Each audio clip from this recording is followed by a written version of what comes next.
बहुत समय पहले की बात है। एक हरे भरे जंगल के बीचों बीच एक सुंदर नदी बहती थी। इस नदी में नैना नाम की एक नागिन रहती थी। लेकिन नैना कोई साधारण नागिन नहीं थी। वह बहुत ही दयालु और मृदुभाषी थी। उसे नए दोस्त बनाना और सबकी मदद करना बहुत पसंद था। नैना के पास एक विशेष शक्ति थी। वह चाहे तो एक सुंदर लड़की में बदल सकती थी, जिसकी आंखें चमकती हुईं और बाल रेशमी थे। दिन के समय वह नदी में तैरती और मछलियों के साथ खेलती। रात को वह जंगल में निकलती और वहां के जानवरों की मदद करती। सारे जानवर उसे बहुत प्यार करते थे, क्योंकि नैना हमेशा उनकी देखभाल करती और उन्हें खतरों से बचाती थी। एक दिन रवि नाम का एक छोटा बच्चा जंगल में तितली के पीछे भागता हुआ चला आया। उसने गांव वालों से नागिन की डरावनी कहानियां सुनी थीं, लेकिन उसकी जिज्ञासा ने उसे जंगल में खींच लिया। जब वह जंगल में और आगे बढ़ा, तो उसने अचानक एक झाड़ी के पीछे से हल्की सी आवाज सुनी। डर के मारे रवि पीछे हट गया, सोचते हुए कि कोई खतरनाक जीव सामने आ जाएगा। लेकिन उसकी आंखों के सामने एक अद्भुत दृश्य आया। झाड़ी के पीछे से एक सुंदर लड़की निकली, जिसके चेहरे पर मुस्कान थी। उसने मधुर आवाज में कहा, डरो मत, मैं तुम्हें नुकसान नहीं पहुंचाऊंगी।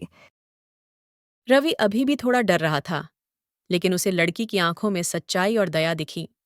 उसने कांपते हुए पूछा, तुम कौन हो? मेरा नाम नैना है। मैं एक नागिन हूँ, लेकिन मैं वैसी नहीं हूँ जैसी कहानियों में बताई जाती हैं। मुझे दोस्त बनाना और दूसरों की मदद करना पसंद है। रवि हैरान था।